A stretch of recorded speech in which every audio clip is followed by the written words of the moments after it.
भगवान श्री कृष्ण के वंश का नाश क्यों हुआ। हेलो फ्रेंड्स, जब भगवान राम परम ब्रह्म हैं तो श्री कृष्ण भी तो उनका ही पुनर्जन्म है, वो भी तो परम ब्रह्म ही है। फिर भगवान राम की संतानें लौ और कुश का शासन हजारों वर्षों तक रहा और भगवान श्री कृष्ण के पुत्र मृत्यु को क्यों प्राप्त हुए। उनके प्रपौत्र जो अनिरुद्ध के पौत्र थे, मात्र वो ही जीवित रहे, वह भी सिर्फ इसलिए कि वह अपनी माता के गर्भ में थे। उनका तब जन्म ही नहीं हुआ था जब श्री कृष्ण के सभी पुत्र और पौत्र आपस में लड़कर मर गए। क्या इसके पीछे सिर्फ देवी गांधारी का श्राप ही है या इसके कुछ और भी मायने हैं। भगवान राम के पुत्रों से बिल्कुल विपरीत हैं भगवान श्री कृष्ण के पुत्र। कहाँ लव और कुश उनकी कीर्ति को, भगवान राम की कीर्ति को उत्तरोत्तर बढ़ाते ही रहते हैं, और कहाँ श्री कृष्ण के पुत्र मदिरा पान कर आपस में ही उलझकर मारे जाते हैं, वो भी एक दूसरे के द्वारा। श्राप के कारण अवश्य ही कुल का नाश हो सकता है, पर श्राप के कारण मदिरा पान और आपस में लड़ना क्या ये संभव है। ये तो श्री कृष्ण के पुत्रों का आचरण है, चरित्र है, इसका श्राप से क्या लेना देना। कहानी तो ये भी है कि श्री कृष्ण पुत्र सांब ने अपने भाइयों के साथ मिलकर ऋषियों से हंसी ठट्ठा किया। सांब ने गर्भवती स्त्री का भेष बनाया और ऋषियों से पूछा। उसके भाइयों ने कि हे ऋषिवर, कृपया बताइए हमारी स्त्री को पुत्र होगा या पुत्री। ऋषि तो आत्मज्ञानी थे, उन्हें ऐसा अभद्र मजाक अच्छा नहीं लगा और श्राप दे दिया कि यही संतान तुम सब के नाश का कारण बनेगी। आगे कथा हम सब जानते हैं कि जल्दी जल्दी में उन पुत्रों ने जो मूसल का नकली गर्भ बनाया था उसे जलाकर भस्म बनाकर समुद्र में प्रवाहित कर दिया, और वह मूसल की राख एरक, एक प्रकार की घास जो तलवार के समान थी, के रूप में उत्पन्न हो गई। और मदिरा पान करने के बाद श्री कृष्ण के पुत्र और पौत्र उसी घास रूपी तलवार से एक दूसरे पर प्रहार कर अंत को प्राप्त हुए।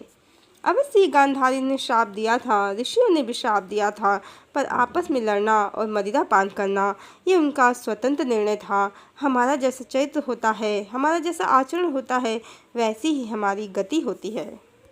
राजा परीक्षित को भी श्राप मिला था कि 7 दिनों के बाद तक्षक नाग के डसने से उनकी मृत्यु हो जाएगी, पर परीक्षित ने क्या किया। परीक्षित ने 7 दिन श्रीमद् भागवत सुना सुखदेव जी से, और अंततः तक्षक के डसने के बाद वह मृत्यु को अवश्य प्राप्त हुए, पर ब्रह्मज्ञानी होकर, आत्मज्ञानी होकर भगवत धाम को प्राप्त हुए।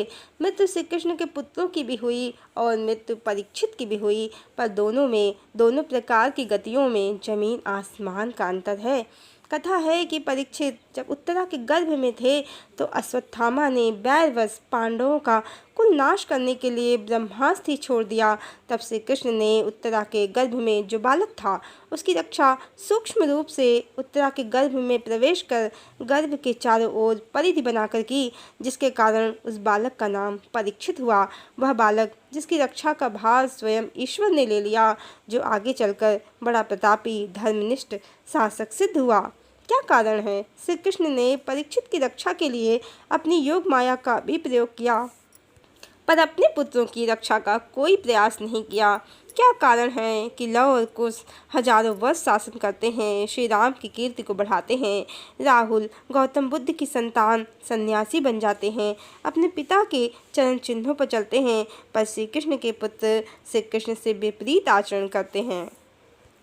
इसका भेद पुराणों की काल्पनिक कहानियों में कभी नहीं मिलेगा। वास्तव में कलिकाल में ज्ञान ही लुप्त हो गया है, जिसके कारण निराकार परम ब्रह्म भगवान को नकली गोलोक जैसे किसी लोक में कई देवियों का पति बनाकर द्वारिका का शासक बना दिया गया है, और इन देवियों को लक्ष्मी, भूदेवी, श्रीदेवी और कई अन्य उपमाओं से अलंकित कर दिया गया है, जबकि सत्य इसके बिल्कुल विपरीत है। प्रथम तो ईश्वर का गोलोक वो लोक है जहाँ ईश्वर निराकार ओंकार स्वरूप में है। कई कई पत्नियों का कोई खेल नहीं है, मात्र ब्रह्म और उनकी शक्ति आदिशक्ति के द्वारा ही यह समस्त संसार दृश्यमान है। वही सीताराम है और वही राधा कृष्ण हैं।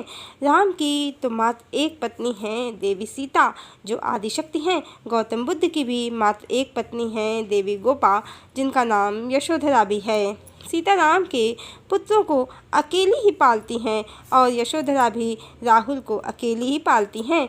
और इन दोनों ही अवतारों में ईश्वर की संतानों ने ईश्वर का मान सम्मान बढ़ाया है, उनकी कीर्ति को चारों दिशाओं में फैलाया है।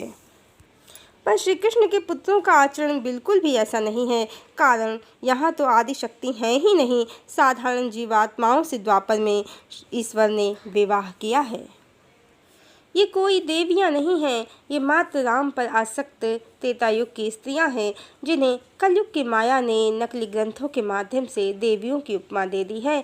इनमें कोई भी न तो देवी है और न आदिशक्ति ही। आदिशक्ति तो एकमात्र राधा है, जिनसे विवाह इन आसक्त 16,108 जीवात्माओं के कारण श्री कृष्ण का नहीं हो पाया, क्योंकि राधा सीता हैं। यदि उनसे विवाह होता तो फिर श्री कृष्ण भी भगवान राम की भांति एक पत्नी व्रत के बंधन में ही रहते। वह उनकी अर्धांगिनी है, सनातन, जिनका अधिकार किसी को स्वप्न में भी नहीं मिल सकता। इसी कारण श्री कृष्ण ने द्वापर में आदिशक्ति से देवी राधा से विवाह न करके इन रुक्मिणी समेत 16,108 स्त्रियों की इच्छा पूर्ण की। इन्हें दैहिक, भौतिक, सांसारिक समस्त सुख प्रदान किए, द्वारिका का वैभव दिया। पर ये सभी साधारण आसक्त जीवात्माएं ही थीं।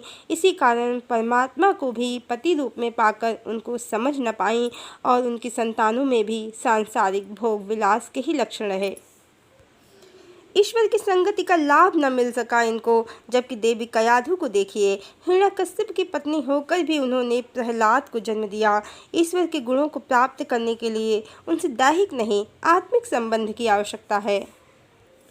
अब जो भी देवी रुक्मिणी को सीता समझते हैं तो ये मात्र उनका मति भ्रम ही है। ना तो देवी सीता से उनकी वैवाहिक स्थिति ही मिलती है, न आचरण ही मिलता है। देवी सीता तो लज्जा की मूर्ति हैं। भगवान राम से प्रथम मिलन में ही अपना संबंध जानकर भी वह उनसे कुछ नहीं कहती हैं। माँ गौरी से प्रार्थना करती हैं कि उनका विवाह भगवान राम से संभव करवा दे माँ, और प्रजा द्वारा उनके चरित्र पर दोषारोपण करने पर पति की प्रतिष्ठा के लिए उनसे विरह भी सहती हैं। जबकि देवी रुक्मिणी हरण के हेतु पत्र भी लिखती हैं, श्री कृष्ण को हरण की विधि भी बताती हैं और युद्ध और रक्तपात भी करवाती हैं। जन्मदाता का सम्मान धूल में मिलाकर द्वारिका चली जाती हैं और द्वारिका में श्री कृष्ण की हजारों पत्नियों के साथ श्री कृष्ण की रानी बन जाती हैं। इसके अतिरिक्त देवी सीता की भांति न तो वो श्री कृष्ण के जन्म स्थान के निकट जन्म लेती हैं, ना ही उनकी श्री कृष्ण से अलौकिक संबंध जानने की कोई कथा है, और ना ही उनका विरह देवी सीता, देवी राधा या देवी यशोधरा की तरह उनके प्रियतम से हुआ है। इन सभी देवियों की प्रेम कथा अपूर्ण रह गई है। ये सभी देवियाँ अपने प्रियतम से पहले ही संसार का त्याग भी कर देती हैं, जबकि देवी रुक्मिणी से पहले ही श्री कृष्ण धरा का त्याग कर देते हैं। ज्ञात हो कि चाहे सीता हों, चाहे राधा हों, चाहे चैतन्य की पत्नी लक्ष्मी देवी हों या यशोधरा, ये सभी अपने प्रियतम के जन्म स्थान के निकट ही जन्म लेती हैं, उनसे अलौकिक संबंध भी जानती हैं अपना। इन सब की एक प्रेम कथा भी है इनके प्रियतम के साथ, और सबको संसार के कल्याण के लिए अपने प्रियतम से अलग भी होना पड़ा है। या हम कहें कि भगवान के चारों अवतार राम, कृष्ण, बुद्ध और चैतन्य सभी जीवन के दूसरे भाग में अपने प्रेम से बिछड़ गए हैं और कथा अपूर्ण ही रह गई है इनकी।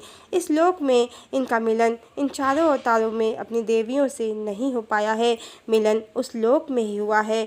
और चारों अवतारों में सीता, राधा, लक्ष्मी देवी और यशोधरा अपने प्रियतम से पहले ही देह त्याग कर देती हैं, जबकि रुक्मिणी समेत इन 16,108 स्त्रियों से पहले ही श्री कृष्ण ने संसार का त्याग कर दिया है। और लक्ष्मी देवी की तो संतान ही नहीं थी चैतन्य महाप्रभु से। देवी राधा का तो विवाह ही संभव नहीं हो पाया श्री कृष्ण से। पर देवी सीता के पुत्र लव और कुश और देवी यशोधरा के पुत्र राहुल अपने पिता के चरण चिन्हों पर ही चलते हैं, और देवी रुक्मिणी के पुत्र और पौत्र सभी आपस में लड़कर मारे जाते हैं।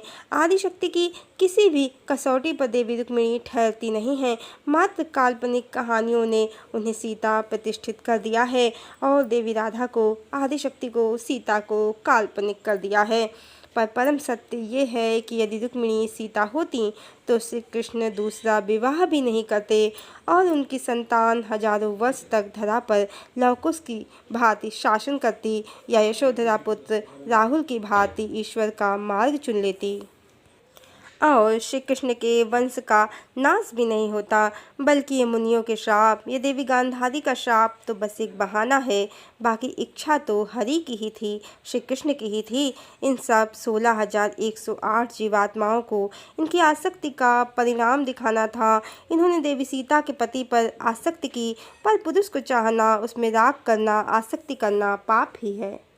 पाप का परिणाम कभी शुभ नहीं होता। अन्यथा जो संसार का स्वामी है, जो हम सब का पालन करता है, भला उसकी द्वारिका को समुद्र निकल जाए या उसका वंश न रहे, ये कैसे संभव है? ये सब तो मात्र श्री कृष्ण की इच्छा से ही हुआ है।